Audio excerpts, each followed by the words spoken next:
Salut tout le monde et bienvenue dans cette nouvelle formule un petit peu différente de d'habitude puisque je suis avec Emma Gattuso, ma partenaire des imitateurs qui va me servir d'intervieweuse pour cette chronique. Alors on démarre, on rentre tout de suite dans le vif du sujet.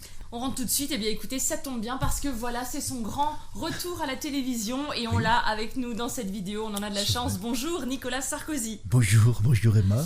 Bonjour, alors écoutez, on va entrer dans le vif du sujet tout de suite. Éric Zemmour est-il raciste ? Oula, mais vous attaquez pas un peu fort vous ? Qu'est-ce que c'est que ça ? Non, pas du tout, parce que c'est la question que tous les journalistes posent aux Républicains. Alors écoutez, on veut savoir, est-ce qu'il est raciste ou pas ? Alors vous savez, à titre personnel, moi j'adore Éric Zemmour. D'ailleurs l'autre jour il a commencé à vouloir me faire un shampoing aux œufs. Alors je lui ai dit de pas descendre trop bas. Attendez, j'ai un doute, pardon, vous parlez du polémiste là dont tout le monde parle ou Mais pas du tout. Éric Zemmour c'est mon coiffeur. Bon, et vous savez, on commémore les 2 ans de la disparition de Jacques Chirac. Et malgré toute notre histoire compliquée, j'avais un point commun avec lui. Moi aussi je suis fan de sumo. Ah bon ?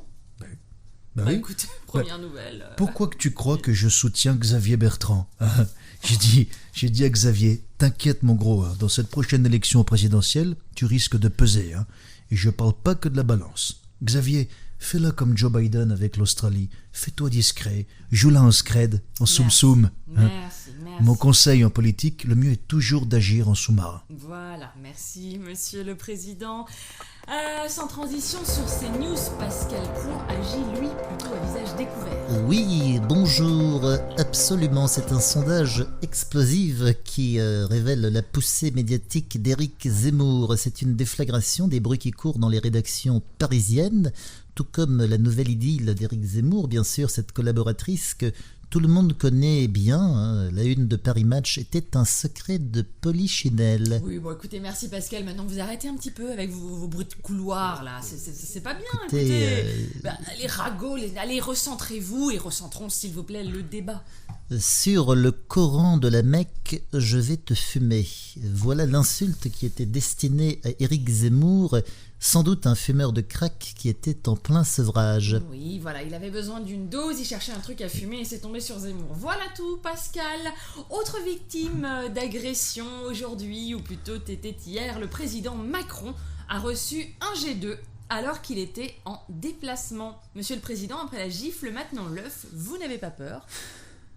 Comme dirait François Fillon, qui imagine le général de Gaulle recevoir une gifle et un G2 ?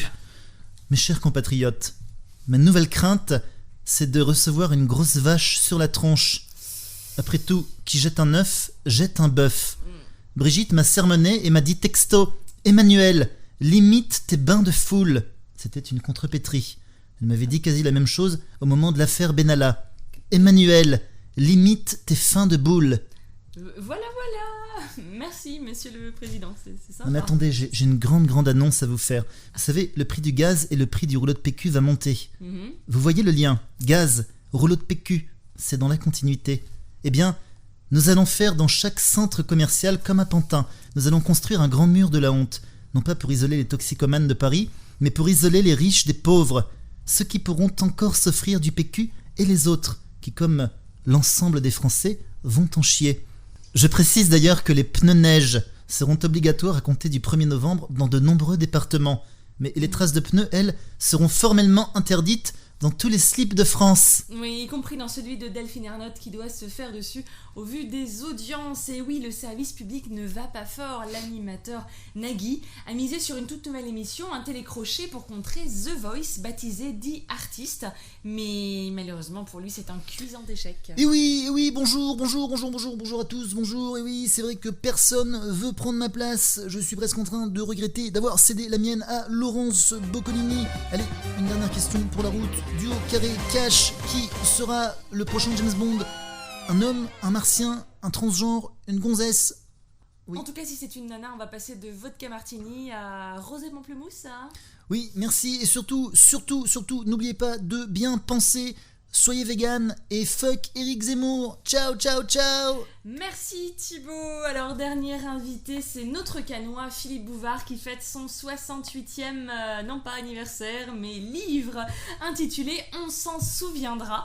Revenons sur cette année 2020, l'année Covid. Eh bien bonsoir cher Philippe. Eh bien bonjour, oui encore un livre, hein, et à propos je dois dire que je suis assez interloqué par la sortie pour le moins inopportune d'un ouvrage consacré à Jean-Paul Belmondo, seulement quelques semaines après sa disparition par son ex Carlos Sotomayor.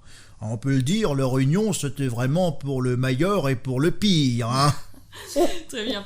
Et j'imagine que vous avez suivi cette pré-campagne présidentielle. Et alors ma question, Oui, est-ce qu'elle vous inspire, hein? Oui, c'est le moins qu'on puisse dire, hein. D'ailleurs, les résultats de la primaire écolo viennent de tomber, et, il faut bien l'avouer, le verre est dans la pomme. Hein, la Sandrine Rousseau s'est pris le Jadot en pleine figure, et pour elle, ça a fait splash. Comme le Ténia, elle a fini par sortir. Eh bien merci Philippe et surtout merci Thibaut. Mais oui, merci Emma. Et puis vraiment, j'ai vraiment très hâte de remonter sur scène à vos côtés dans notre spectacle Les Imitatueurs. C'est gentil. N'hésitez pas à nous suivre d'ailleurs sur les réseaux. Et la morale de la semaine, Alors. Macron a été victime d'un jet d'œufs, alors que chez les écolos, Sandrine Rousseau a été victime d'un Jadot. Voilà. Bravo. Il n'y a pas de mauvaise compagnie créole qui ne se quitte, alors vive le douanier Rousseau. Ciao. Bonjour, elle s'est fait dégager. Elle qui pensait gagner et choper l'Élysée. Et aujourd'hui, elle a déchanté sur les plateaux de télé. Elle va rechialer. C'est une peine perdue au milieu des élections. Écraser les plus riches et les mâles dominants. Oh purée, oh purée, oh purée, oh purée. Et voilà le râteau de Sandrine Rousseau. Elle se fait le perroquet de ceux qui défendent les cocos. Et bim le râteau de Sandrine Rousseau.